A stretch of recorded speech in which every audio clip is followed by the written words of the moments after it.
পাকিস্তানের তারকা ব্যাটার বাবর আজমকে সহ্য করতে পারেন না শাহিন শাহ আফ্রিদি। এরকম হেডলাইনে বিভিন্ন নিউজ ঘুরে বেড়ায় আমাদের নিউজ ফিডে। বিশেষ করে পাকিস্তানের সোশ্যাল মিডিয়াগুলোতে বিভিন্ন ক্রিকেট মাধ্যমগুলো এরকম নিউজ হরহামেশাই করে থাকে।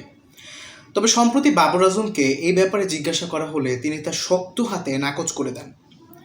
বাবর আজমের ভাষ্যমতে তাদের দুজনেরই লক্ষ্য পাকিস্তান ক্রিকেটকে কিছু একটা দেওয়া, যাতে করে পাকিস্তান ক্রিকেট তাদেরকে সবসময় মনে রাখতে পারে। পাকিস্তানের ক্রিকেটের সার্বিক মঙ্গল সাধনই প্রত্যেকটা ক্রিকেটারের লক্ষ্য বলে জানিয়েছেন বাবর আজম। সম্প্রতি এক সাক্ষাৎকারে শাহিন শাহ আফ্রিদির সাথে তার সম্পর্কের টানাপোড়েন নিয়ে জিজ্ঞাসা করা হলে বাবর আজম যা বলেছেন তা বিস্তারিত বলছি প্রতিবেদনে। বাবর আরও বলেছেন, একটা বিষয় স্পষ্ট করতে চাই, শাহিন ও আমার সম্পর্ক নতুন নয়, এই সম্পর্ক অনেক পুরনো। আমরা প্রতি মুহূর্তে একে অন্যকে সহায়তা করি।